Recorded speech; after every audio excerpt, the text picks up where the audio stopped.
Betrayed by her ex, she married a passing beggar, unaware he's the most feared mountain man.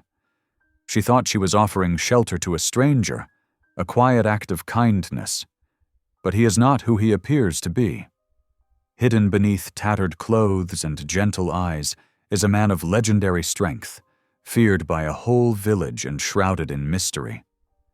As whispers of his past spread, she begins to see glimpses of secrets that could change everything she thought she knew about love, loyalty, and courage.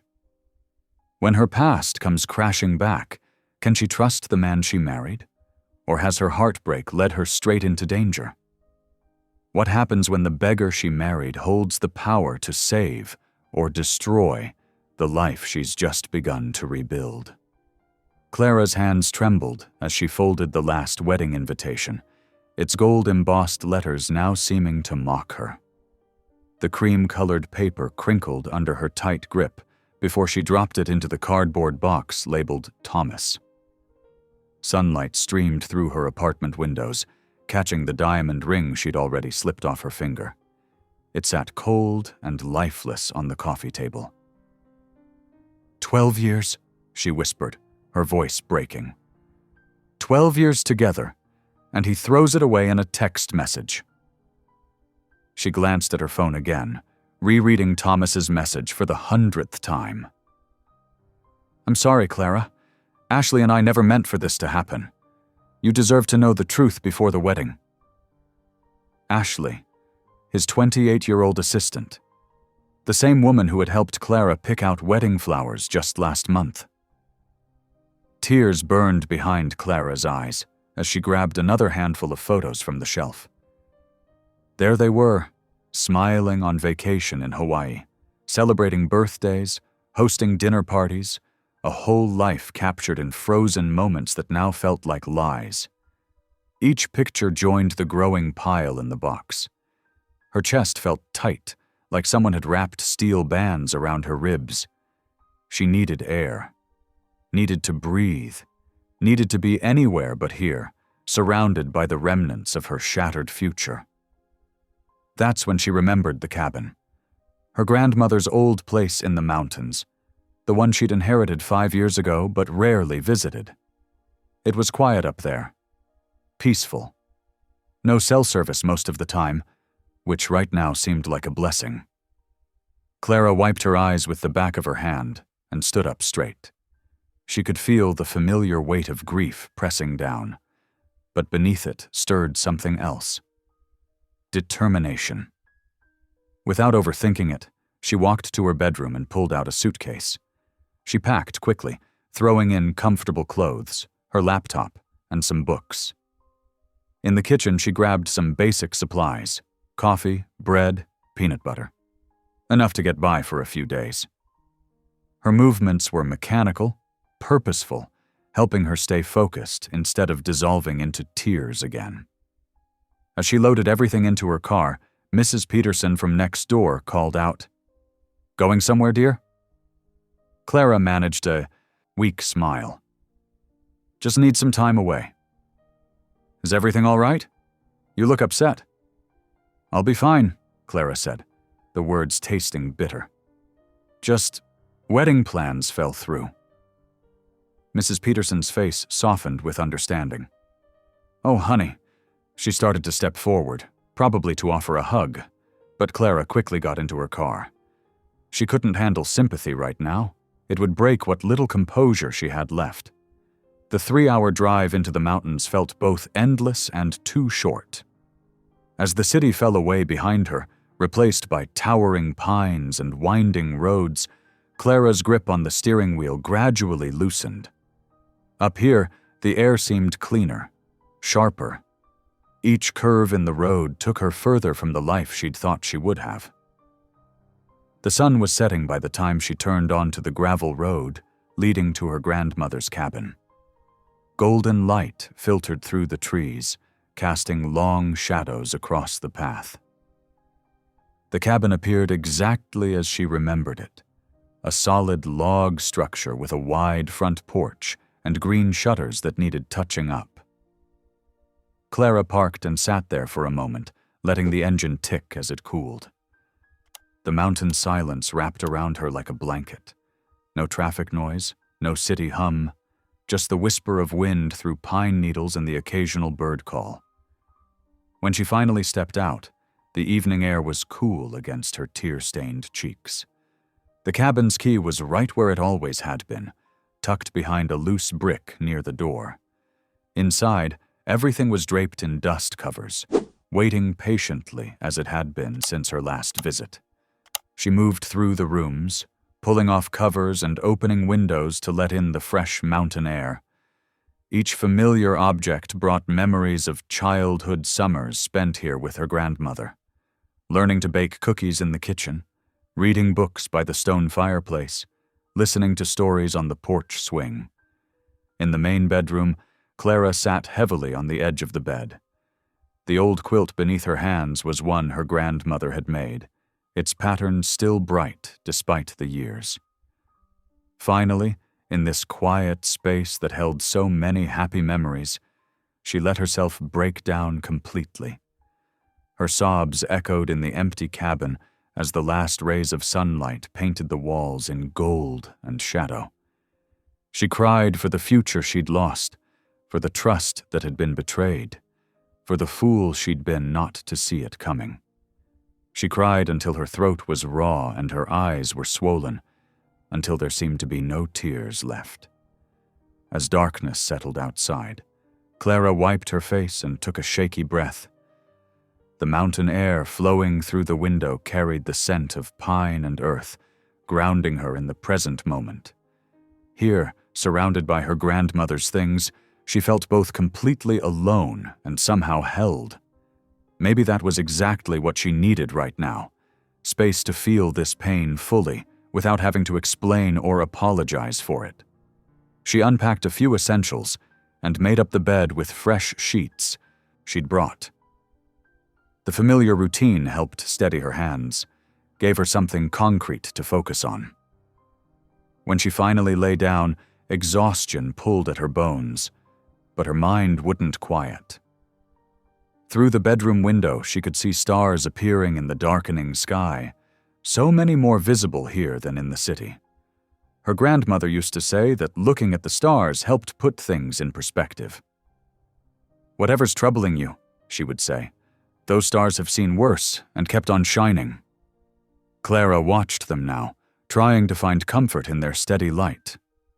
Tomorrow would bring what it would bring, but for tonight, she was safe in this haven of memories, far from the wreckage of her almost marriage and the pitying looks of friends. Here, in the gathering darkness of the mountains, she could begin to face whatever came next. Clara unpacked methodically, each item finding its place in the cabin's worn wooden drawers and shelves. Her hands trembled as she hung her clothes in the bedroom closet, the empty hangers a stark reminder of how she'd fled the city with just the basics. The familiar scent of cedar and pine helped steady her nerves as she moved through the space, making it livable again.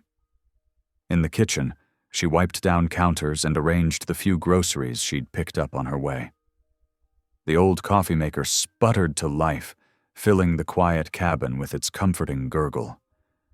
She wrapped her hands around the warm mug, letting out a long breath she hadn't realized she'd been holding.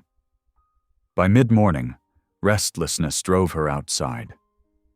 The village was just a 10-minute walk down the mountain path, and Clara found herself drawn to its simple charm. Pinecrest Village hadn't changed much since her childhood summers. The same weather-worn buildings, the general store with its creaky wooden porch, the small diner where locals gathered for coffee and gossip. As she walked down Main Street, a few people nodded hello. Their friendly gestures made her throat tight, so different from the city's impersonal hustle. Outside the general store, an elderly man arranging flower pots touched the brim of his cap in greeting. "Welcome to Pinecrest," he said warmly. "Just visiting?" "Staying at my grandmother's cabin," Clara replied, managing a small smile. "The old Morrison place." "Ah, Ellen Morrison's granddaughter. I remember you running around here as a kid." His kind eyes crinkled at the corners. I'm Bill, by the way. Run the store here with my wife, Martha. Clara nodded, fighting the urge to hurry past. Their easy friendliness made her feel raw, exposed. In the city, she could hide her heartbreak behind busy schedules and professional distance. Here, every interaction felt personal. She wandered through the village, past the small library with its garden of wild roses, the post office where wind chimes tinkled in the breeze, and the local cafe where the smell of fresh-baked bread wafted onto the street. Everyone seemed to know each other, calling out, "Greetings," and stopping to chat. Clara felt like a ghost moving through their midst, present but not quite real. Dark clouds began gathering by late afternoon, and Clara hurried back to the cabin. The first fat raindrops fell as she reached the porch, and soon the sky opened up completely. Thunder rolled through the mountains, echoing off the peaks. Inside, Clara built a fire in the stone fireplace, something she'd learned from her grandmother years ago. The flames caught quickly, casting dancing shadows on the walls. She curled up in the old armchair, wrapped in one of her grandmother's quilts, and watched the storm through the window. Lightning illuminated the mountains in brief, brilliant flashes. The wind picked up, making the trees sway and creak, their branches scraping against the cabin's roof.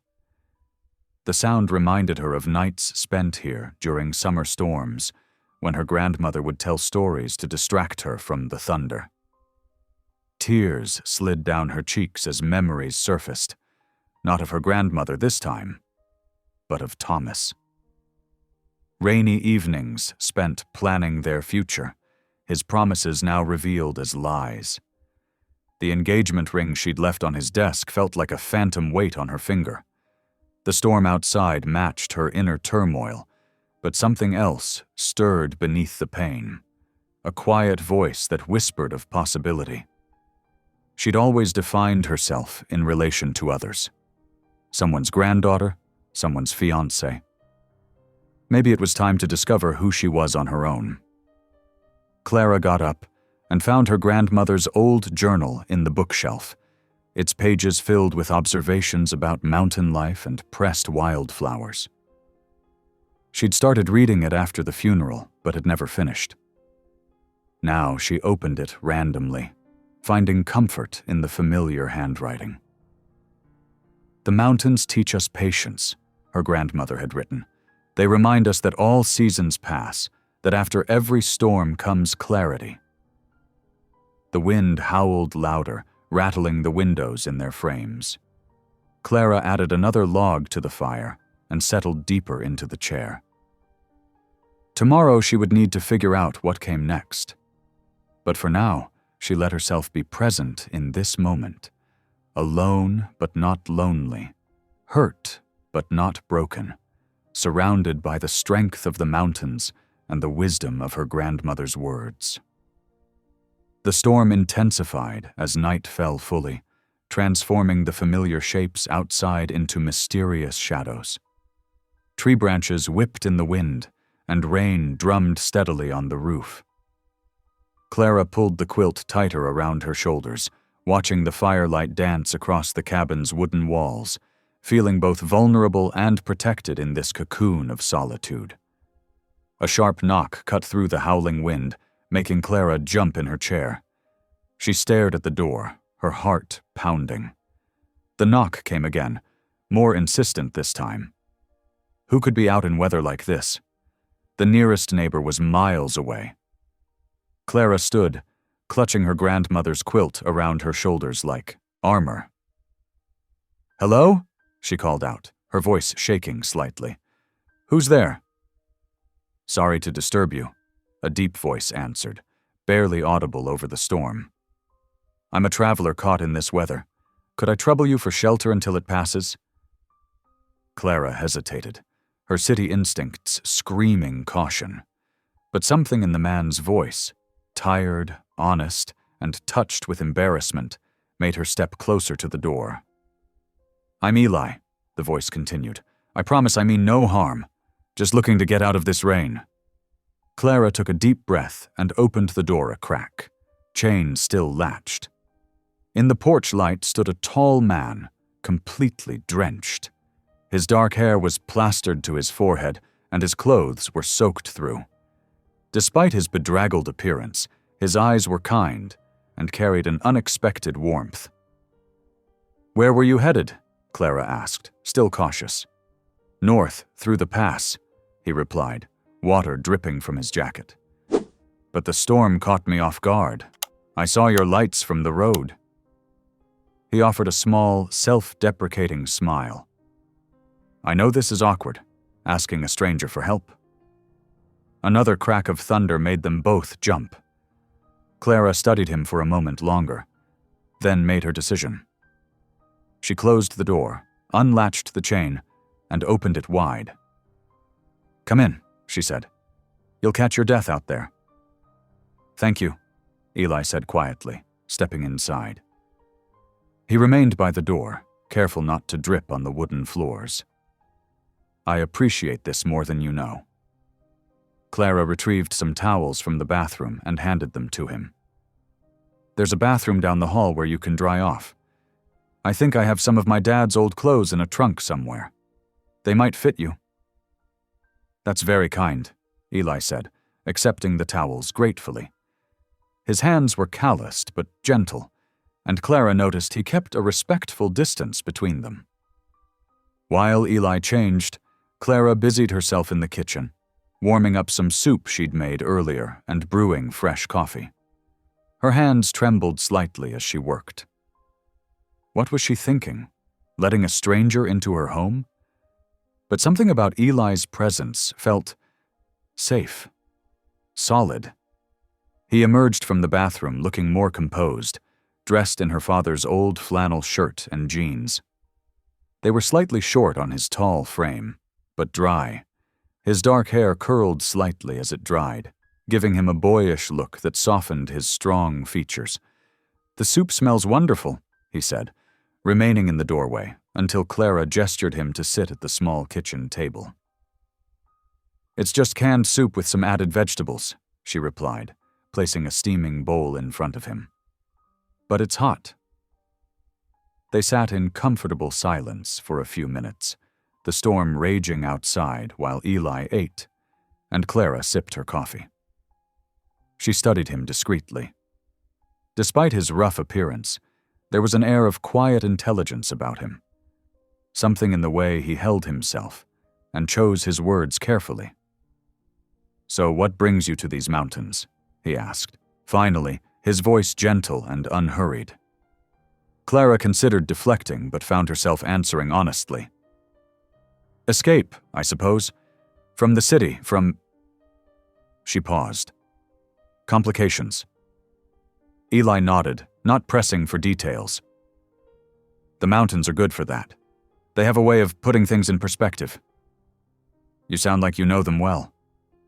A slight smile touched his lips. "I've spent some time up here. There's a peace in these hills you can't find anywhere else." They talked quietly as the evening wore on, their conversation flowing naturally from topic to topic. Eli spoke about the changing seasons in the mountains, sharing small observations about wildlife and weather patterns that revealed both knowledge and appreciation. He had a dry sense of humor that surprised laughs out of Clara, something she hadn't done in weeks. When he mentioned the local flora, Clara retrieved her grandmother's journal. "She documented all the wildflowers that grow around here," she explained, showing him the pressed specimens. "Your grandmother sounds like a wise woman," Eli said, carefully turning the delicate pages. "These are detailed observations." "She was," Clara agreed softly. "This was her cabin. She taught me everything I know about the mountains." The storm continued to rage, making the windows rattle. Clara found herself relaxing despite the weather and the unusual circumstances. There was something steadying about Eli's presence, like a harbor in rough seas. "You should take my grandmother's room," Clara said eventually, stifling a yawn. "I'm in the main bedroom, And there's a good couch in the living room, but the guest room has a proper bed." "The couch will be more than fine," Eli insisted. "You've already shown me more kindness than I had any right to expect." Clara brought him extra blankets and a pillow, then hesitated. "Thank you," she said suddenly. "For what?" "For—" She gestured vaguely. "Being safe to talk to, I guess. It's been a while since I've had a conversation that didn't feel complicated." Eli's smile was gentle. "Thank you for taking a chance on a stranger. Not many would have opened their door tonight." As Clara lay in bed later, listening to the storm, she realized the knot of anxiety that had lived in her chest since Thomas's betrayal had loosened slightly. The cabin didn't feel quite so empty anymore, and for the first time in weeks, she felt truly calm. Thunder rolled through the mountains, but its voice seemed softer now, more like nature's lullaby than nature's fury. Clara drifted off to sleep, her grandmother's quilt pulled up to her chin, feeling strangely protected by the presence of her unexpected guest. Morning light streamed through the cabin windows, casting warm patterns on the wooden floor. Clara woke to the sound of birds chirping and the fresh scent of rain-washed earth. For a moment, she forgot about her guest, but then heard quiet movement in the kitchen. She found Eli already awake, carefully folding the high blankets she'd given him. "Good morning," he said, his voice carrying that same gentle tone from the night before. "I hope I didn't wake you." "Not at all," Clara replied, suddenly self-conscious of her messy morning hair. "I usually start the day early. Would you like some breakfast?" "Please let me help," he offered, following her to the kitchen. As Clara gathered eggs and bread from the pantry, she watched Eli move around her kitchen with surprising grace for such a tall man. He seemed to anticipate where things belonged, reaching for plates just as she needed them, and finding the coffee filters without asking. "You seem comfortable in a kitchen," she observed, cracking eggs into a bowl. Eli smiled, measuring coffee grounds. "I learned to cook when I was young. My mother insisted all her children know their way around basic life skills." "That's refreshing," Clara said, thinking of Thomas, who couldn't even make toast without burning it. "Most men I know consider cooking beneath them." "Nothing that sustains life is beneath anyone," Eli replied, his words carrying a quiet wisdom that made Clara pause her whisking. As they worked together preparing breakfast, Clara found herself sharing stories about her grandmother and the summers she spent at the cabin. "She taught me how to identify edible berries," she said, pointing out the window to a patch of bushes. "We'd spend hours picking them, then make jam right here in this kitchen." "Those sound like precious memories," Eli said, flipping perfect golden brown toast. "Sometimes the simplest moments become our most treasured ones." Over plates of scrambled eggs and toast, Clara surprised herself by opening up about Thomas. "I thought I knew him," she said, pushing eggs around her plate. 8 years together, and I never saw it coming." Eli listened without judgment, his eyes kind. "Sometimes we see what we want to see," he said carefully. "It doesn't make the betrayal any less painful, but it doesn't make you foolish either." "Doesn't it?" Clara asked, feeling vulnerable. "I rushed into that engagement because it seemed like the next logical step. Everyone expected it." "Living your life by others' expectations rarely leads to happiness," Eli observed. He stood, gathering their empty plates. "May I show you something?" Clara nodded, curious. Eli walked to the kitchen window frame, running his fingers along the wood. "See this crack here? It's letting in cold air, but it's an easy fix. Would you like me to take care of it?" Before Clara could respond, he was already heading outside to his truck, returning with a small toolbox. She watched, fascinated, as he expertly repaired the window frame, explaining each step as he worked. His hands moved with practiced precision, and soon the draft was gone. "That's amazing," Clara said, running her hand along the smooth repair. "Where did you learn to do that?" "Life teaches you what you need to know, if you're willing to learn," he replied, putting away his tools. "I noticed a few other small repairs needed around the cabin. Would you mind if I took care of them?" They spent the morning working together, Eli fixing loose floorboards and squeaky hinges, while Clara cleaned and organized. She found herself studying him when he wasn't looking, noticing the quiet confidence in his movements, the gentle way he handled her grandmother's old furniture, the subtle smile that appeared when he successfully completed a repair. As they worked, Eli shared bits of his own story, growing up in a large family, spending years traveling, learning different trades. But Clara noticed he kept certain details vague, as if carefully choosing which parts of his past to reveal. Around noon, they took a break on the porch, drinking lemonade Clara had found in the back of the fridge. The storm had left everything looking fresh and new, droplets still clinging to the leaves of nearby trees. "You know," Clara said thoughtfully, "I've been beating myself up about Thomas, about not seeing the signs. But maybe—" She paused, gathering her thoughts. "Maybe I was trying to force something that wasn't right because I thought it was time, because that's what everyone expected of me."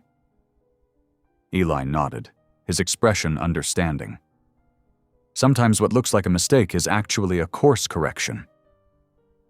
Clara felt something shift inside her at his words, like a weight lifting. For the first time since Thomas's betrayal, she felt a spark of hope. Not about him, that wound was still fresh, but about herself, about her future. She watched Eli as he pointed out a pair of cardinals flitting between trees, explaining their mating habits with surprising knowledge.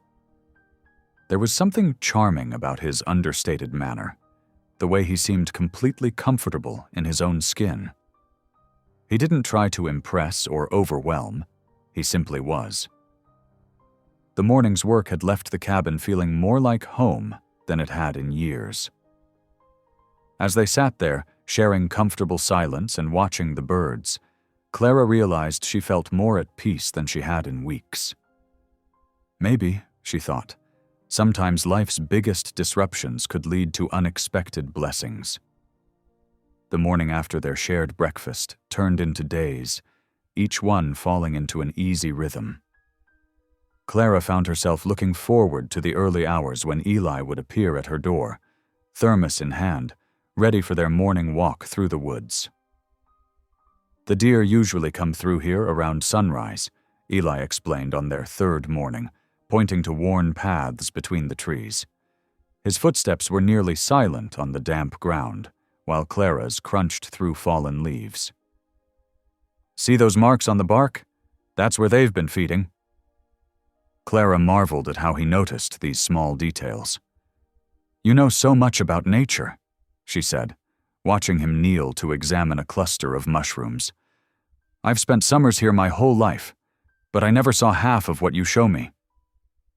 "Most people don't take the time to look," he replied, standing and brushing dirt from his knees. "They're too busy getting somewhere else to notice where they are." His words hit home. How many years had she rushed through life, checking boxes, meeting expectations? She thought of Thomas, of their carefully planned future that now lay in ruins. "I was always focused on the next step," she admitted. "The next promotion, the wedding plans, the house we were going to buy." Eli listened as they walked, offering no judgment, just quiet understanding. When they reached a fallen log, he gestured for them to sit. The morning sun filtered through the canopy, creating patterns on the forest floor. "You know what I've learned?" he said finally. "Sometimes life's greatest gifts come disguised as losses." In the evenings, they would sit by the fireplace, Clara working on her laptop while Eli read from a worn paperback he carried in his pocket. Sometimes they talked, other times they simply enjoyed the comfortable silence. Clara found herself watching him during these quiet moments, noting how the firelight softened his features, how his eyes crinkled slightly when he came across something amusing in his book. One evening, as rain tapped against the windows, Clara finally asked the question that had been nagging at her. "Why did you really stop here, Eli, in this village?" He looked up from his book, considering her question. "Sometimes we don't choose our destinations," he said carefully. "Sometimes they choose us." Before Clara could press further, they heard a commotion outside. Through the window, they saw Mrs. Henderson from the village store struggling with her car in the rain. Without hesitation, Eli grabbed his coat and headed out. Clara watched from the porch as he helped the elderly woman, fixing something under her hood with practiced ease, then ensuring she got home safely. When he returned, soaked but seemingly unbothered, Clara had hot tea waiting. "That was kind of you," she said, passing him a steaming mug. "Mrs. Henderson reminds me of my grandmother," he replied simply, accepting the tea with a grateful nod. Over the days, Clara noticed more such moments. How he would leave food for the stray cats behind the general store, how he helped Mr. Peters fix his fence without being asked, how the village children would wave excitedly when they saw him coming. For someone who claimed to be just passing through, he had become remarkably integrated into village life. One afternoon, as they walked back from the village store, Clara found herself opening up about Thomas.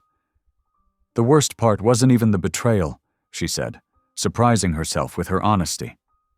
"It was realizing that while I was planning our future, he was planning his escape. Every memory feels tainted now." Eli was quiet for a moment, considering her words. "Memory is like water," he said finally. "It reflects what we show it. Right now you're showing it pain, so that's what you see.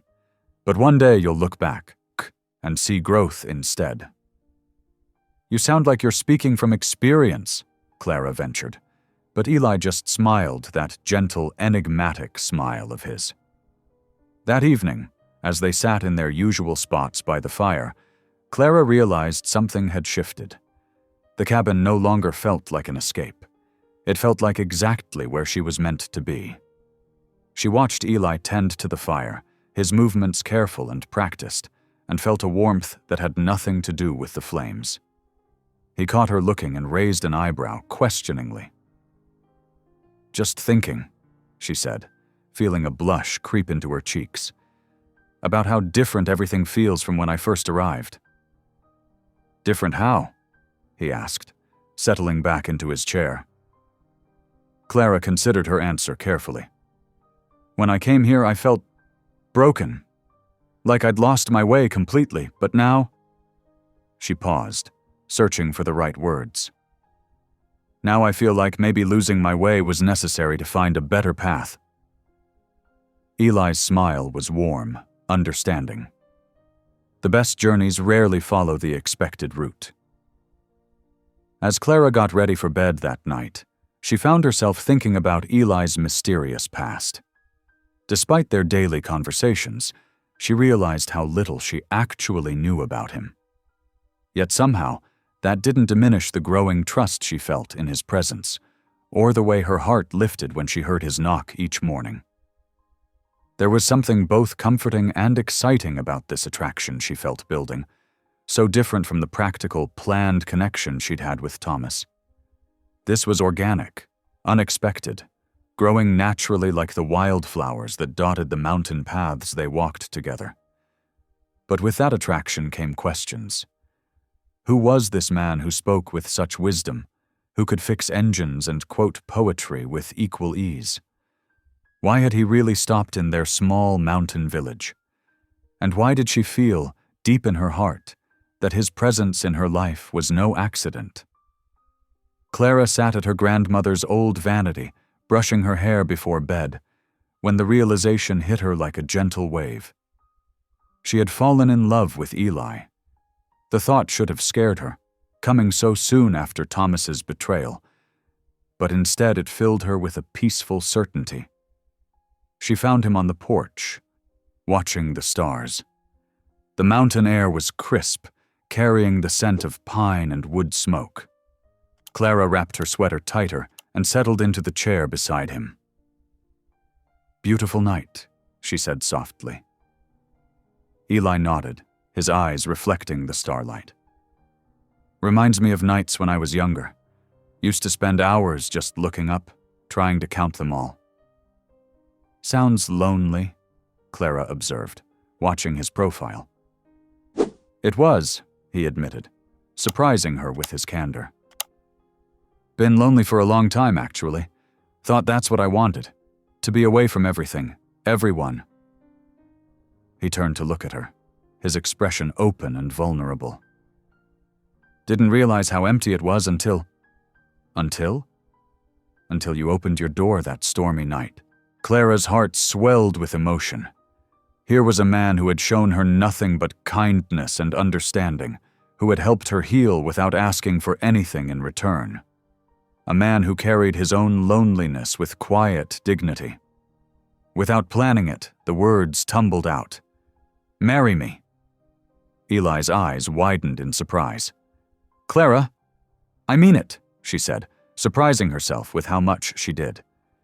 "I know it seems sudden, maybe even crazy, but I've never felt more certain about anything." "You hardly know me," he said gently. "I know enough," Clara replied. "I know you're kind and honest. I know you fix Mrs. Henderson's car without being asked and leave food for stray cats. I know you make me feel safe and understood." She took his hand. "I know that when I'm with you, I'm home." Eli was quiet for a long moment, his thumb tracing circles on her palm. "Yes," he finally said, his voice rough with emotion. "Yes?" He smiled, and it was like watching the sun rise. "Yes, I'll marry you." They planned the ceremony for the following week.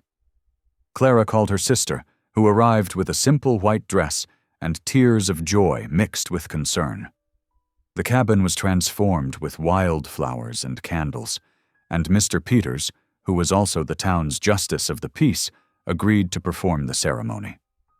The morning of the wedding, Clara stood in her grandmother's bedroom, her sister helping her with her dress. Through the window, she could see villagers arriving, their expressions a mix of curiosity and skepticism. "Are you sure about this?" her sister asked, adjusting Clara's veil. Clara met her own eyes in the mirror. "More sure than I was about Thomas." The ceremony was simple but beautiful. Sunlight streamed through the windows, casting golden patterns on the wooden floors. When Eli took her hands in his, they were warm and steady. His eyes never left hers as they spoke their vows. "I promise to cherish and protect you," he said, his voice carrying clearly through the small room.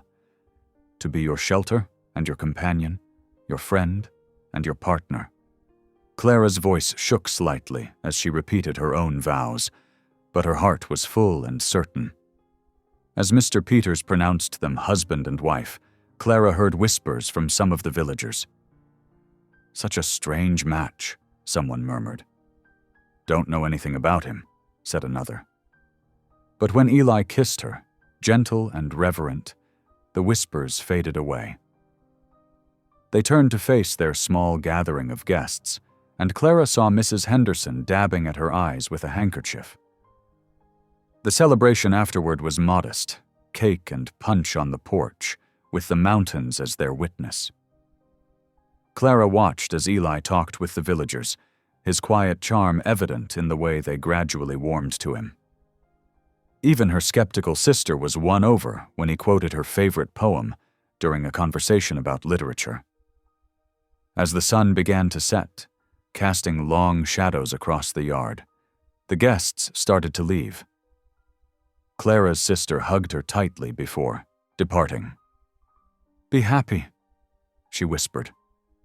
Finally, it was just the two of them. They stood on the porch, watching the last rays of sunlight paint the mountains in shades of purple and gold. Eli's arm was warm around her waist, and Clara leaned into him, feeling perfectly content. "Thank you," she said softly. For what? For saying yes, for being you, for making me believe in love again. He kissed the top of her head, and she felt him smile. Thank you for opening your door that night. Clara looked up at her new husband, studying his familiar features, the kind eyes, the gentle smile, the way his face seemed to hold both strength and tenderness. She felt so lucky, so blessed to have found this unexpected love in the midst of her heartbreak. "Shall we go in, Mrs. Bradley?" he asked, using her new name for the first time. Clara smiled, taking his hand. "Yes, let's go home."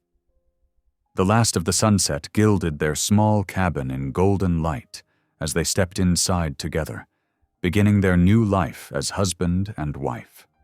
The mountain air was sweet with the scent of wildflowers, and somewhere in the distance, a whippoorwill began its evening song.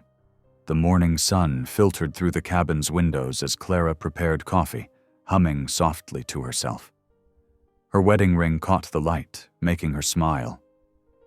She was sliding eggs onto 2 plates when a knock at the door startled her.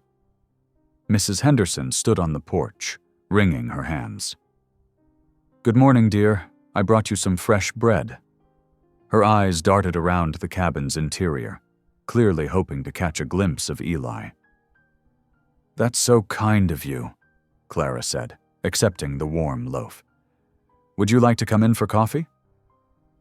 The older woman hesitated before stepping inside. She settled at the kitchen table, her fingers drumming nervously. "Dear, there's something you should know." She leaned forward, lowering her voice.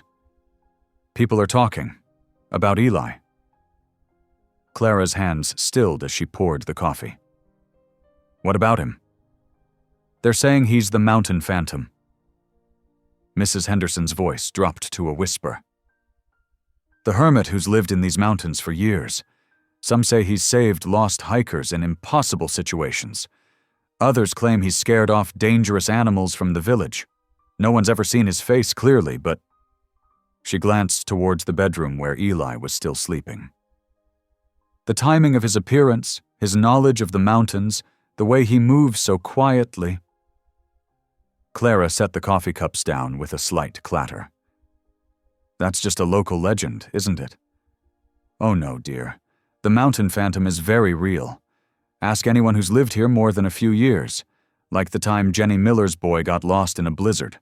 Search parties couldn't find him, but then this mysterious figure appeared out of nowhere, carrying the child to safety. Vanished before anyone could thank him properly." Clara remembered how easily Eli had navigated the mountain trails, how he seemed to know every hidden path and shelter. She thought of his careful way of speaking, as if measuring each word. "There's more," Mrs. Henderson continued. "3 summers ago, when that mother bear was threatening the village, the one that had lost her cubs, everyone was terrified to leave their homes. Then one day, this figure was seen leading her and her cubs deep into the mountains. Never saw them again." Clara's mind flashed to how gentle Eli was with animals, how they seemed drawn to his calm presence. "But what makes you think—" The bedroom door opened, and Eli appeared. Mrs. Henderson jumped slightly, spilling her coffee. "Good morning," he said quietly, helping clean up the spill. His movements were graceful, deliberate. Had they always been so precise? Mrs. Henderson quickly made her excuses and left, but not before giving Clara a meaningful look. Throughout the morning, Clara watched Eli with new eyes. The way he seemed to know exactly when it would rain despite clear skies. How he paused sometimes, head tilted, listening to sounds she couldn't hear. The strange collection of herbs drying in the shed that she'd never really questioned before. When they walked to the village store, she noticed how people stepped aside, their expressions a mixture of respect and unease. Children pointed and whispered. Even the usually boisterous dogs fell quiet as they passed. "Eli," she said finally, as they walked home, "people are saying things about you." He adjusted the bag of groceries in his arms. Are they? They think you're the mountain phantom. Eli was quiet for a long moment, his stride never faltering. Does it matter who I might have been? You're not denying it. He stopped, turning to face her. His eyes were gentle but held something else, a depth she hadn't fully appreciated before. Clara, I'm the same man who fixed your grandmother's old rocking chair. The same man who held you when you cried about Thomas. The same man who married you yesterday. A cool breeze rustled the trees around them. In the distance, a hawk circled lazily. But there's more to you, isn't there? She pressed. He smiled slightly. There's more to everyone, if you look closely enough. He touched her cheek softly. The question is, does knowing there might be more to my story change how you feel? Clara studied his face, the face she'd grown to love, the face that might have been a mystery to the village for years. She thought about his quiet strength, his unfailing kindness, his ability to make her feel safe and understood. No, she said finally. It doesn't change how I feel, but I want to understand. You will, he said simply. In time. They continued walking, the mountain air fresh and cool around them. Clara noticed how Eli's footsteps made almost no sound on the gravel path, how his eyes constantly scanned their surroundings, protective and alert. Back at the cabin, she watched him stack firewood with efficient grace, remembering Mrs. Henderson's stories. How many lives had these hands saved? How many quiet acts of heroism had gone unacknowledged? As evening approached, more visitors arrived, each bearing gifts and barely concealed curiosity. Each time, Eli met their searching looks with calm dignity, neither confirming nor denying the whispered rumors that followed him. Clara sat on the porch later, wrapped in a blanket, trying to reconcile the two versions of her husband, the gentle soul who left food for stray cats, and the mysterious figure who had become a mountain legend. Perhaps they weren't so different after all. Both were protectors. Both lived by their own quiet code of honor. In the gathering dusk, she heard Eli's soft footsteps behind her. He draped another blanket over her shoulders, anticipating her need before she felt it. Just as he always did. Just as perhaps he had always done for others, hidden in the shadows of these ancient mountains. The next morning, Clara walked through the village alone, her steps slow and purposeful. The bakery seemed like a good place to start. Mrs. Thompson always knew everything about everyone. The bell chimed as she entered, and warm bread smells wrapped around her like a hug. Clara, how's married life? Mrs. Thompson's flour-dusted hands kept working dough as she talked. Good. Actually, I was hoping you could tell me about Eli, about before. Mrs. Thompson's hands stilled. Ah, so you've heard the whispers. I need to know more. The baker wiped her hands on her apron. 5 winters ago, when Jimmy Peters fell through the ice, everyone said it was impossible to reach him, but someone did. A figure in the storm, they said. Pulled him right out and carried him 3 miles to the doctor. Clara's heart quickened. Eli? Never took credit, but 2 days later I saw him limping, his hands all cut up from the ice. Mrs. Thompson lowered her voice. That's not all. Remember the old Mason place that burned? Someone got old Mr. Mason out before the roof collapsed. Left an envelope of money for rebuilding, too. Anonymous, they said, but I saw Eli that morning, clothes smelling of smoke. Clara's next stop was the general store. Mr. Roberts was organizing shelves when she entered. You're Eli, he said without preamble. Used to leave boxes of supplies on people's porches during hard times. Good stuff, too. Medicine, warm clothes, food. Never left a note. How do you know it was him? Caught him once, about 2 years back. Made me promise not to tell. Mr. Roberts scratched his beard.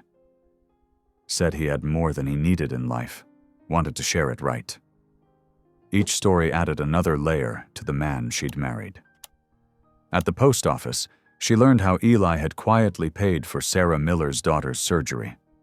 At the coffee shop, she heard about mysterious college scholarships for local kids, all traced back to an anonymous foundation that somehow connected to the mountains. Near lunch, Clara found herself at the old library. Miss Peters, the librarian, was shelving books. "Oh, you're Eli," she sighed. "Did you know he used to live in one of those glass towers in the city?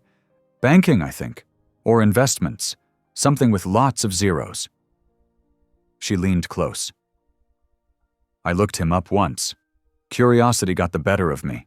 He's from the Blackwood family. Yes, those Blackwoods." Clara's mind spun.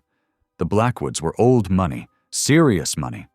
When she returned home, she found Eli chopping wood, sleeves rolled up, sweat gleaming on his forearms. He looked up as she approached, something knowing in his eyes. "You've been asking about me," he said simply. "Why didn't you tell me? About the money, about helping all those people?" He set down the axe, considering his words. "Let's walk." They followed a narrow trail into the woods, autumn leaves crunching beneath their feet. After a while, Eli spoke. "I watched money destroy people. My father, my brothers, all of them consumed by greed, betraying each other for more power, more control." His voice was quiet but clear. "I was becoming like them, empty, calculating. Then one day I looked in the mirror and didn't recognize myself." Clara touched his arm gently. "So you left it all behind?" "I needed peace, needed to remember what it meant to be human." He gestured to the mountains around them. "Here, things are real, simple. When you help someone, you see it in their eyes, not in some number on a spreadsheet." "But why keep it secret?" "Because true kindness doesn't need recognition." He picked up a fallen leaf, turning it in his fingers. "The moment you help someone for praise or thanks, it becomes about you, not them."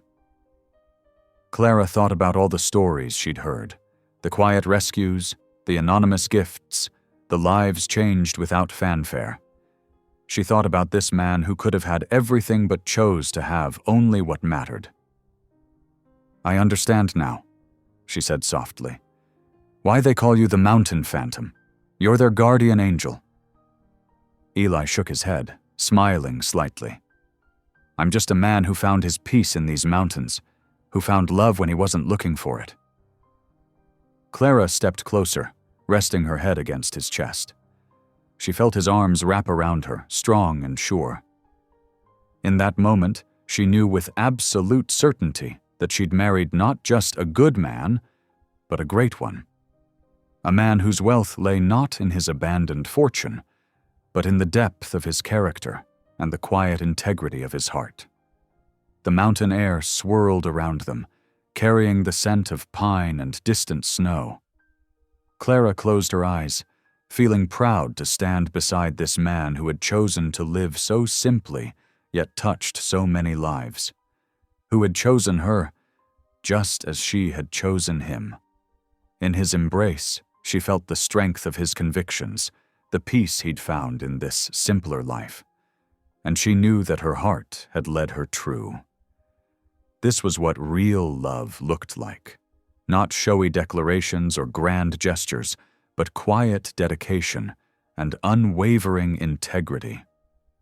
Morning sunlight streamed through the cabin windows as Clara kneaded bread dough on the worn wooden counter. The familiar scent of yeast filled the kitchen, mingling with fresh coffee. Outside, Eli worked in their small garden, his strong hands turning soil for fall planting. This had become their morning rhythm over the past week, peaceful, purposeful, and somehow perfectly aligned.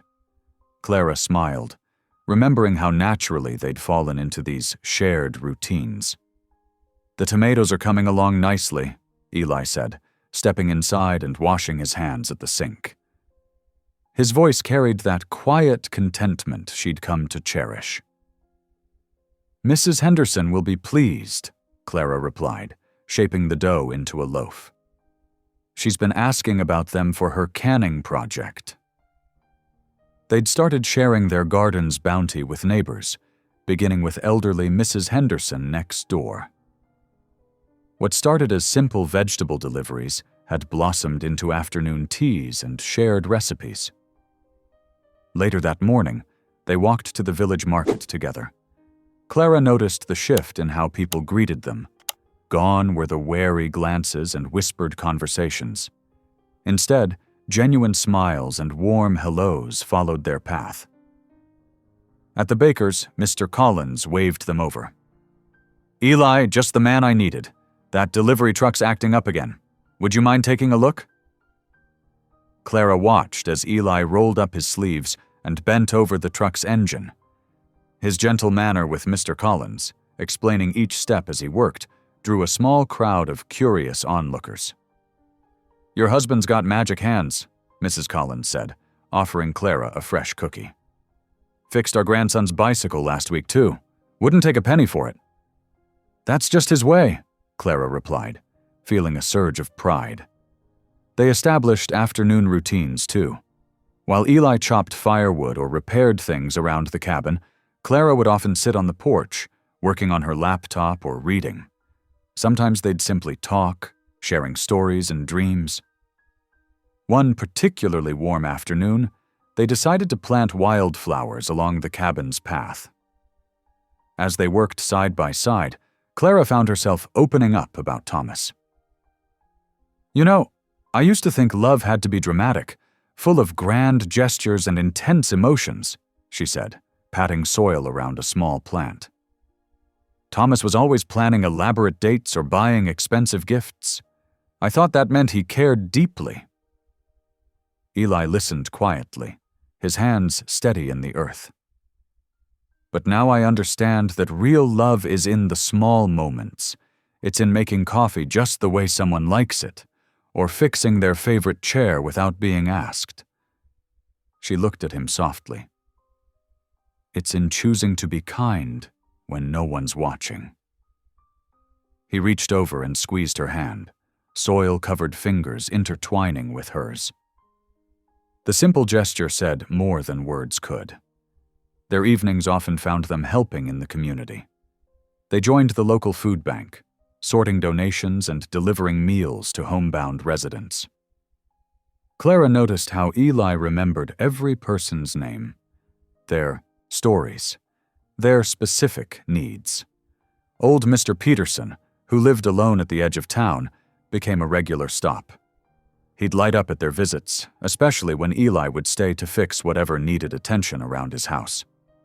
"That man of yours," Mr. Peterson told Clara one evening, "he's got a good soul. We don't see much of that anymore." On Wednesday nights, they hosted simple dinners at the cabin. The table gradually filled with more neighbors each week. The shy teenager from down the road, the new single mother who'd just moved to town, the elderly couple who rarely got visitors. Clara watched Eli during these gatherings, noting how he made each person feel valued and heard.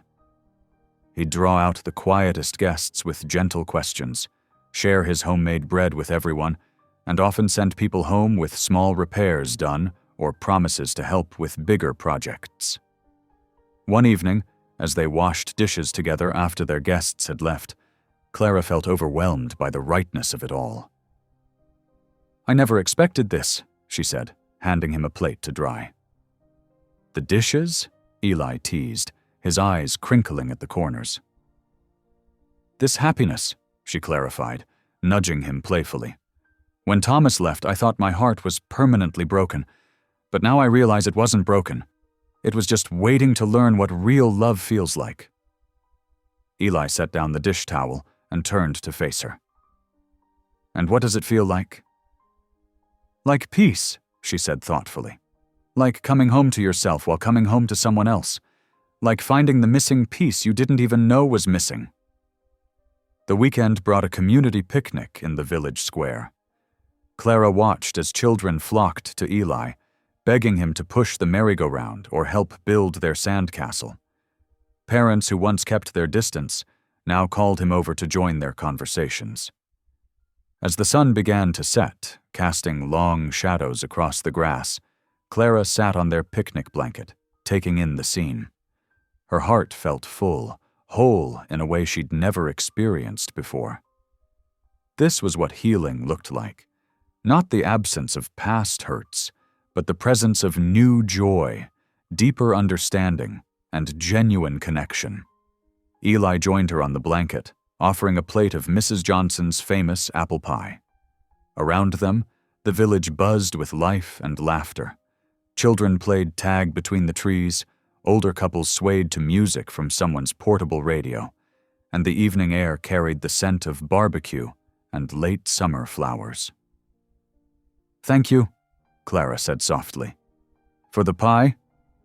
For showing me what love really means. For helping me trust again."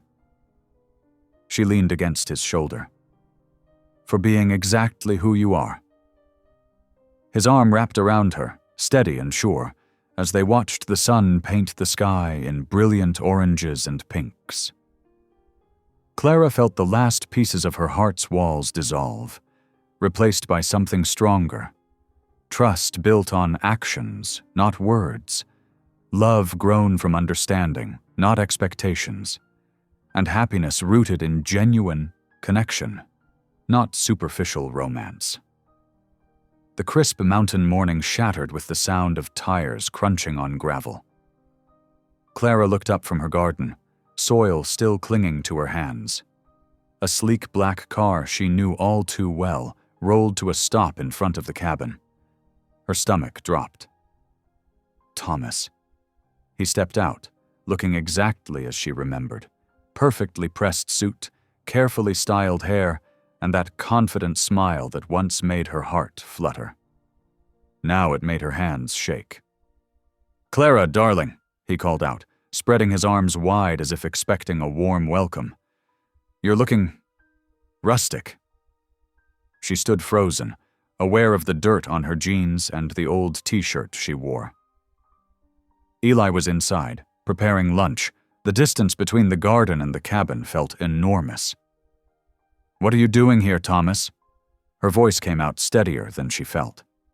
He walked closer, his expensive shoes inappropriate for the rocky path. "I've been doing a lot of thinking. That situation with Jessica, it was a mistake. I miss you, Clara." The words she once longed to hear now rang hollow. She took a step back. "You need to leave." "Don't be like that," Thomas said, his smile tightening. "We had 8 years together. You can't throw that away for what? Some mountain vacation?" The cabin door opened, and Eli emerged, wiping his hands on a dish towel. He moved unhurriedly to stand near Clara, not touching her but close enough that she felt his protective presence. Thomas's eyes narrowed. "And who might this be?"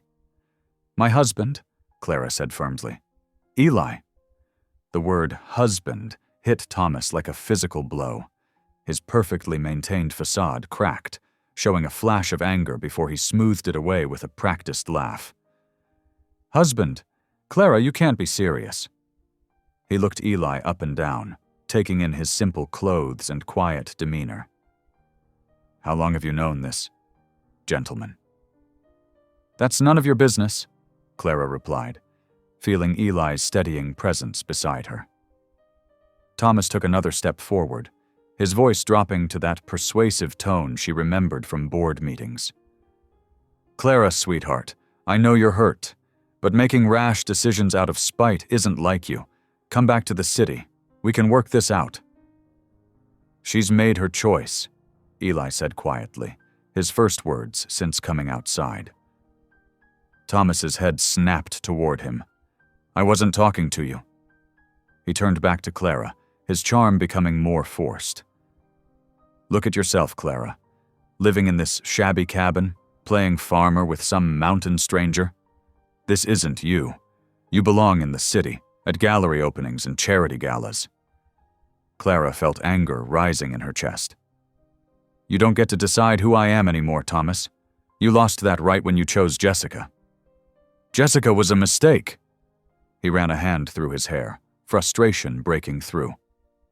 But this is insanity. Do you even know anything about him? Eli remained calm, his presence solid and unwavering. Clara drew strength from his stillness. I know. Everything I need to know, she said. Thomas laughed, but there was no humor in it. Do you? Have you looked into your mountain man's background? Asked why he's living like a hermit? His eyes gleamed with malice. Because I have. Made some calls, did some digging. Clara felt Eli tense slightly beside her.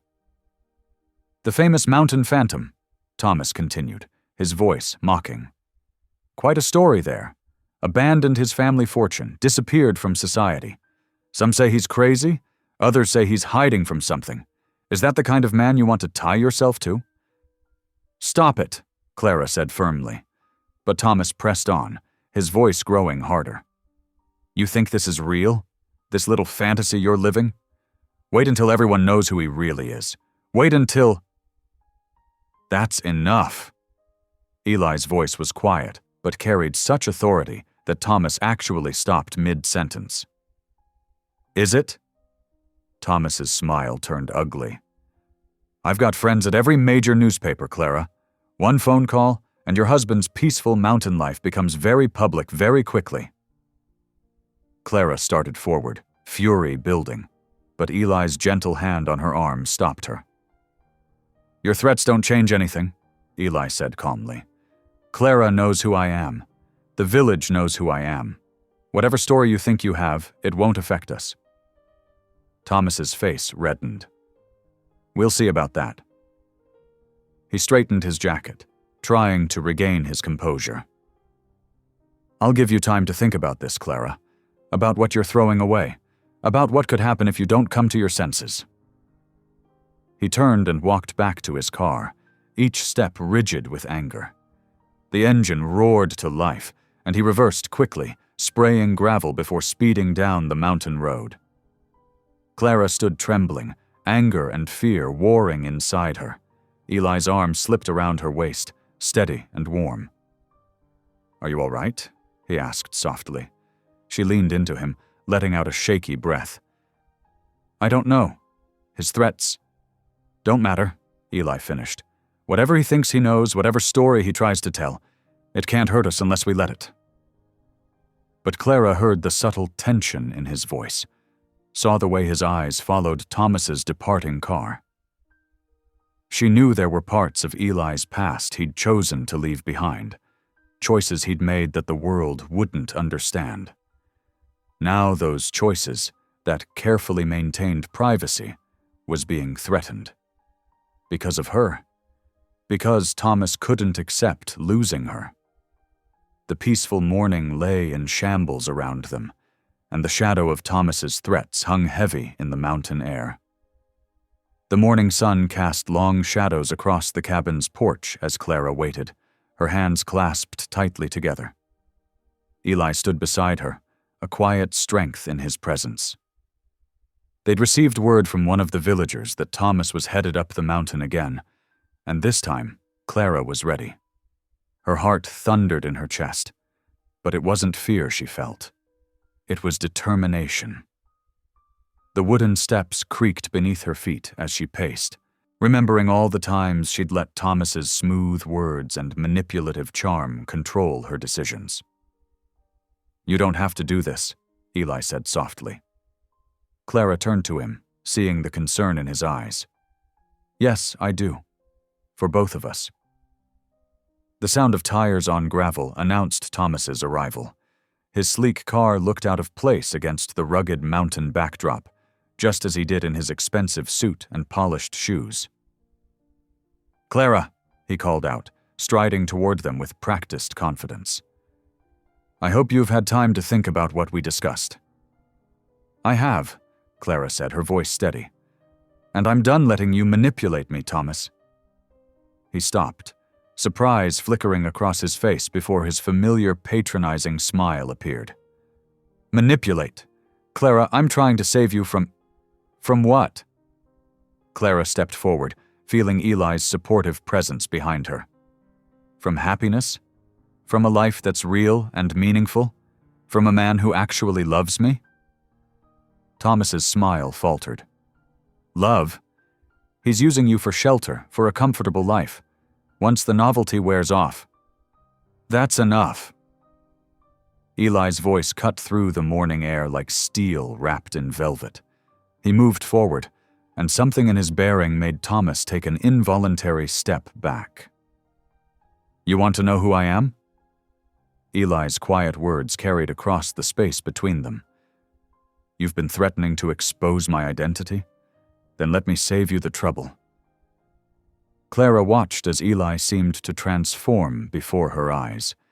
His usual humble demeanor gave way to something more, an aura of power and dignity that she'd only caught glimpses of before. His shoulders straightened, his chin lifted, and suddenly she could see why people whispered about the mountain phantom with such awe. My name is Elias Blackwood, he said, his voice carrying the weight of truth. Yes, I walked away from the Blackwood fortune. Yes, I chose this mountain over boardrooms and bank accounts. His eyes fixed on Thomas, who had gone pale. But not because I was running or hiding. I chose this life because it's real, because helping people matters more than profits, because true wealth isn't measured in dollars, but in the lives you touch. Thomas's mouth opened and closed, his carefully constructed threats crumbling. Blackwood? The Blackwood Industries heir who disappeared? 10 years ago, Eli finished. The same man who exposed corporate corruption that would have destroyed thousands of lives. The one your newspapers called a whistleblower and a hero before I chose to disappear. Clara felt her heart swell with pride as she watched Thomas's composure completely dissolve. She'd known pieces of Eli's past, but seeing him own his identity so powerfully, watching him stand up not just for himself, but for their life together. It was beautiful. Your threats mean nothing, Eli continued, his voice gentle but firm. The villagers here know who I am. They've known for years. They keep my secret not out of fear, but out of respect and love. Something you wouldn't understand. Thomas's face had turned an ugly shade of red. You think this changes anything? You could still what? Clara stepped forward, her voice strong. Tell everyone that I married a man who gave up millions to help others? That I found happiness with someone who values integrity over image? She shook her head. Go ahead, Thomas. Write your stories. Show the world what a truly good man looks like. The fight seemed to drain out of Thomas. He looked between them, seeing something in their united front that finally broke through his denial. His shoulders sagged, and for a moment, Clara caught a glimpse of genuine regret in his eyes. I really did love you, he said quietly. No, Clara replied, gentler now. You loved the idea of me, the perfect fiancé who always agreed with you, who never challenged your choices. But that wasn't love, Thomas. This is love. She reached for Eli's hand, feeling his warm fingers intertwine with hers. Real love lifts you up. It doesn't tear you down. Thomas stood there for a long moment, looking lost. Then, without another word, he turned and walked back to his car. This time, when he drove away, Clara knew he wouldn't be coming back. She let out a long breath, feeling months of tension release with it. Eli's arms wrapped around her from behind, and she leaned back into his embrace. Are you okay? He murmured against her hair. Clara turned in his arms, looking up at the man who had shown her what true love really meant. I'm more than okay, she said. For the first time in my life, I understand why everything happened the way it did. What do you mean? If Thomas hadn't betrayed me, I would never have come to this mountain, never have found you. She touched his face gently. Sometimes hearts have to break so they can heal stronger. Eli smiled, that special smile that still made her heart skip a beat. And are you stronger now?" "We both are," she said, and kissed him softly as the morning sun bathed them in its golden light. Standing there in Eli's arms, Clara felt the last pieces of her old pain fall away. The heartbreak that had driven her to this mountain hadn't been an ending at all. It had been the beginning of something real, something lasting, something true. The morning after Thomas's departure brought a gentle rain to the mountain, washing away the last traces of tension. Clara stood at the kitchen window, watching droplets chase each other down the glass, when she heard urgent shouting from the village below. "Help! Has anyone seen my daughter?" Clara and Eli shared a quick glance before hurrying outside. Sarah Miller, one of the village shopkeepers, was running between houses, her face streaked with tears. "Jenny's missing," she sobbed when she saw them. "She's only 6. I've looked everywhere." Eli immediately took charge, his quiet authority drawing others near. "When did you last see her?" "An hour ago. She was playing in the backyard and then—" Sarah's voice broke. "I know these mountains," Eli said, his voice calm and steady. "Clara, can you organize search parties? We'll need to cover the East Trail and the creek bed." Clara nodded, already moving to gather the villagers who had come to help. She noticed how they responded to Eli now, not with whispers and sideways glances, but with trust and determination. The rain made the search difficult, but Eli moved through the forest like he was part of it. Clara followed close behind, helping him check hollow logs and small caves where a frightened child might hide. They found tiny footprints near the creek, half washed away by the rain. "Jenny!" Clara called out, her voice joining the chorus of searchers. "Jenny, honey, it's okay to come out." A faint cry answered from somewhere ahead. Eli moved faster, following the sound to a steep embankment. There, trapped on a narrow ledge, sat little Jenny Miller, her pink dress muddy and torn.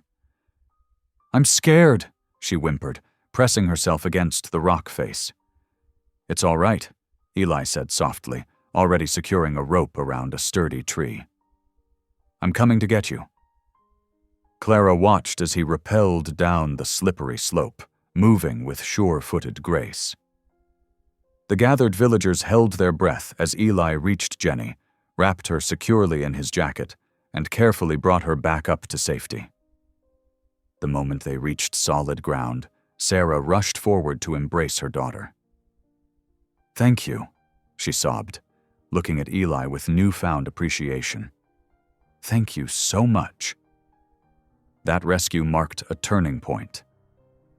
Over the next few days, Clara noticed a shift in how the village treated them. People stopped to chat when they passed, offering warm smiles instead of curious stares. When the Henderson family's roof began leaking during another storm, Eli was the first person they called for help. Clara found herself working alongside her husband, passing him tools as he replaced damaged shingles. Mrs. Henderson brought them hot coffee and fresh-baked cookies, insisting they take breaks to rest. "You know," the older woman said to Clara, "we used to be scared of the mountain phantom. Silly, really. All this time he was just a good man trying to help in his own quiet way." The next day, Mr. Chen's general store needed repairs to its storefront after a delivery truck backed into it. Without being asked, Eli showed up with his toolbox, and Clara brought sandwiches for the volunteers who came to help. "My wife always said the mountain phantom was a guardian angel," Mr. Chen said as they worked. "Looks like she was right."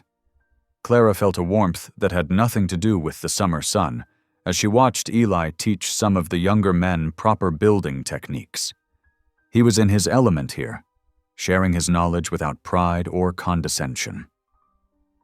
The transformation continued throughout the week. When Billy Thompson's cat got stuck in a tree, Eli climbed up to rescue it. When the Williams family needed help moving heavy furniture into their new home, Clara and Eli were there with strong arms and encouraging words. Each small act of kindness seemed to erase another layer of mystery surrounding the mountain phantom. The legend gave way to something better, the reality of a man who chose to use his skills and resources to help others. One evening, as they walked home from helping paint the community center, Mrs. Peterson stopped them with tears in her eyes. "I need to confess something," she said. "I was one of the ones who spread the worst rumors about you, Eli. I was wrong, and I'm sorry." Eli's response was characteristic of his gentle nature. "There's nothing to forgive. Fear of the unknown is natural. It's what we do once we know better that matters." Later that night, as Clara and Eli sat on their porch watching fireflies dance in the twilight, she reflected on how much had changed. The village that had once whispered about the mysterious mountain phantom now embraced them as family. "You know what amazes me?" she said, leaning against Eli's shoulder. "How quickly fear can turn to love when people open their hearts." Eli squeezed her hand. "Sometimes, all it takes is one person brave enough to see past the surface. You taught me that, Clara." The next morning, they woke to find a basket of fresh bread and preserves on their doorstep, a gift from the village baker. Throughout the day, more presents appeared: herbs from Mrs. Thompson's garden, a hand-knitted scarf from the craft circle, a repair manual from the local mechanic. Each gift came with a note, not addressed to the mountain phantom, but to Eli and Clara, simple words of thanks and acceptance that meant more than grand gestures ever could. As they prepared dinner that evening, the sounds of laughter and conversation drifted up from the village below. Clara paused in chopping vegetables, struck by how different everything felt from those first lonely days in the cabin. "We found more than just each other here, didn't we?" she said softly. Eli nodded, understanding in his eyes. "We found our place, our purpose." The truth of those words settled deep in Clara's heart. This mountain, this village, these people, they had become more than just a refuge from heartbreak. They had become home. As the sun began its descent behind the mountains, casting long shadows across the valley, Clara and Eli walked hand in hand along their favorite trail. The evening air carried the sweet scent of wildflowers, and birds called their final songs of the day. "Remember when I first came here?" Clara asked, her voice soft with memories. "I was so broken, so sure I'd never trust anyone again." Eli squeezed her hand gently. "And look at you now," he said, pride warming his voice. "You're stronger than you knew." They paused at their favorite overlook, where the entire village spread out below them like a painting. Lights were beginning to twinkle on in windows, creating a constellation of warmth against the deepening dusk. "You know what's funny?" Clara mused, leaning against the wooden railing. "If Thomas hadn't broken my heart, I would never have found my way here. Never have found you." Eli wrapped an arm around her shoulders, pulling her close. "Sometimes the worst moments in our lives lead us exactly where we need to be." They stood in comfortable silence, watching the colors fade from the sky. A cool breeze rustled through the trees, carrying the promise of evening. "What do you dream about now?" Clara asked, turning to face her husband. "You've left behind the mountain phantom. You don't need to hide anymore." Eli's eyes crinkled with warmth. "I dream about simple things. Mornings with you, helping the village, building something lasting here." He paused, considering. "What about you?" Clara smiled, touching his cheek. "I dream about growing old in this cabin. Maybe starting a small business in the village. Something to help people like you do." "You already help people," Eli reminded her. "You've shown them that change is possible, that fears can be overcome." They began walking back toward the cabin, their pace unhurried.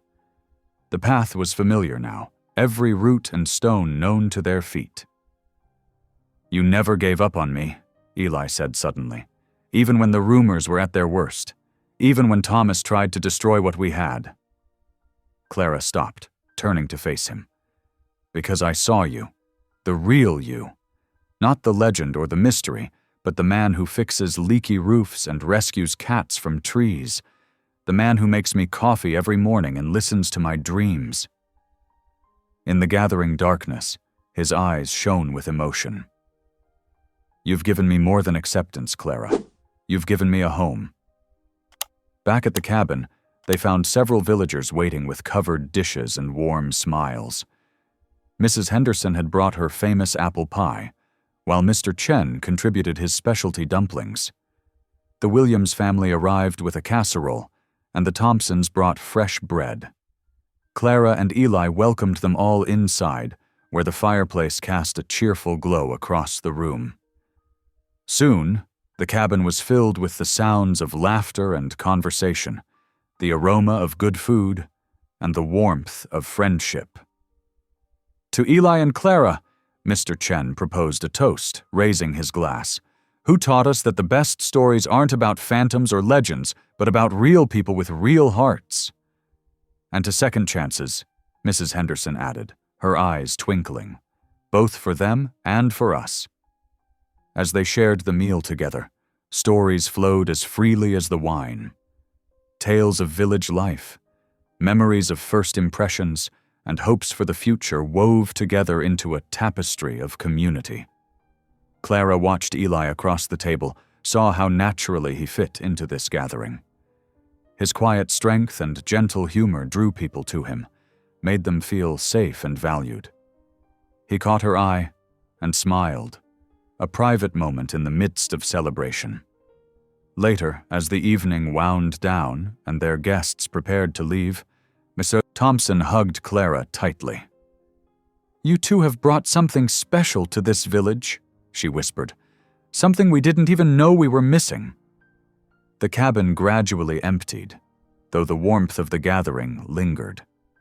Clara and Eli stood on the porch, waving goodbye as their friends made their way down the path, lanterns bobbing like fireflies in the darkness. Inside, Clara began gathering dishes, but Eli caught her hands. "Leave those for morning," he said softly. "Dance with me?" There was no music except the crackling of the fire and the night sounds drifting through the open window, but they swayed together in the firelight, holding each other close. "Thank you," Clara whispered against his chest. "For what?" "For showing me what real love looks like, for being patient while I learned to trust again, for making this cabin feel like home." Eli pressed a kiss to her forehead. "Thank you for seeing past the phantom to the man beneath, for giving me a reason to stop hiding." Outside, an owl called into the night. Inside, the fire popped and settled.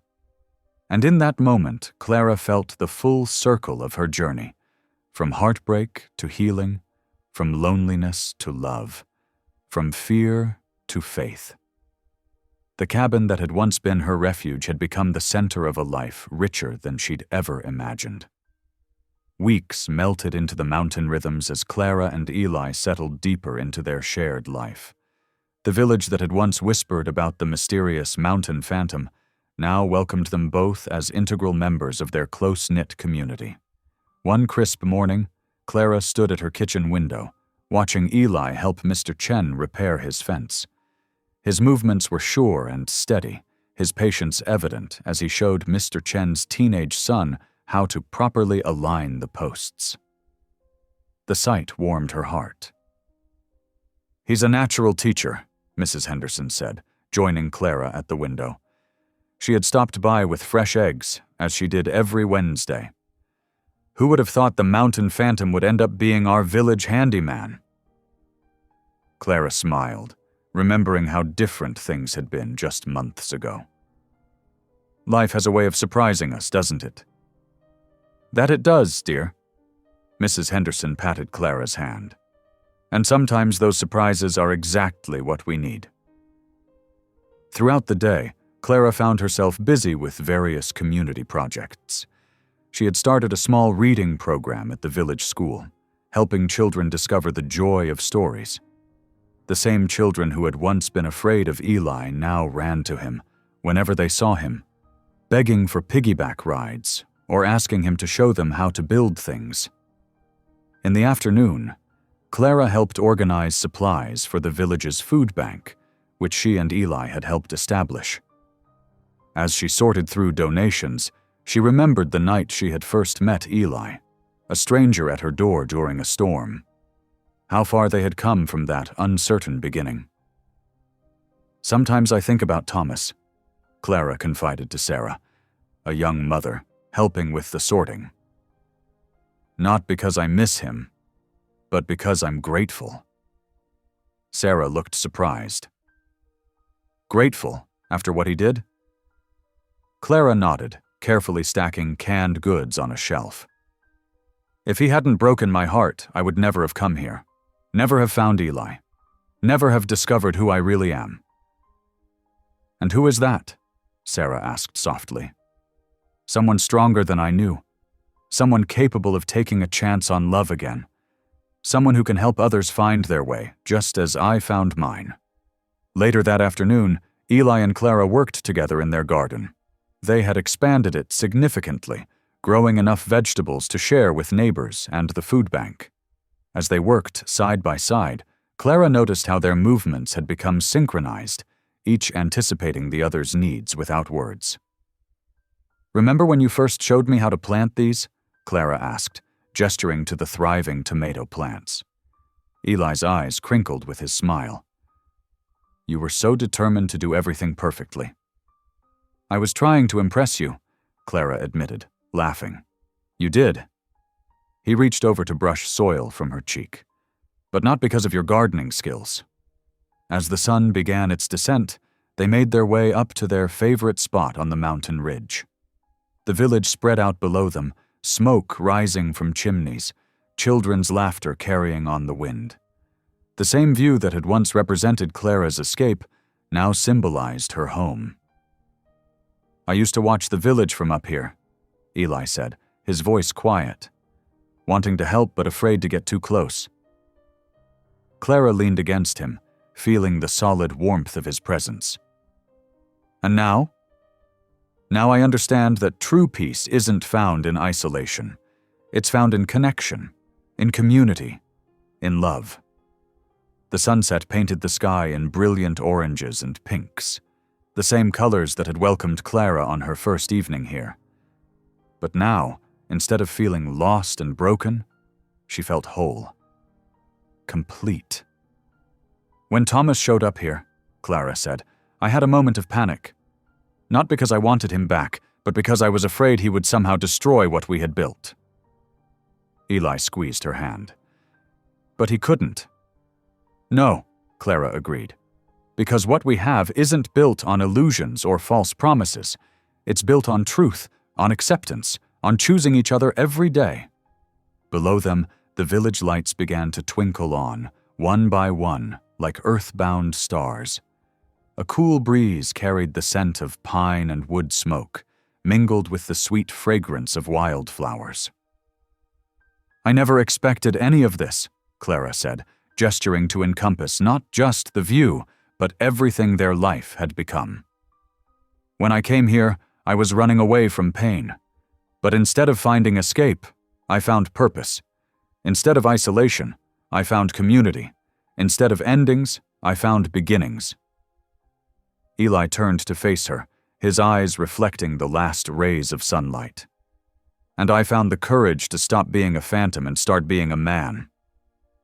The evening air grew cooler as the sun sank lower, but Clara felt only warmth. She thought about all the paths that had led here, the heartbreak, the lonely nights, the uncertainty, the leap of faith. Each step, even the painful ones, had been necessary. "Do you believe in divine planning?" she asked Eli. He considered for a moment. "I believe that when we're open to possibility, when we're willing to trust and hope, we find our way to where we're meant to be." Clara nodded, watching the first stars appear in the darkening sky. Even the hardest parts of my journey make sense now. They were preparing me for this, for us, for this life we're building. Together they stood on the ridge, their hearts full of gratitude for all that had been and all that was yet to come. The mountain air swirled around them, carrying with it the promise of more adventures, more opportunities to help others, more chances to grow in love.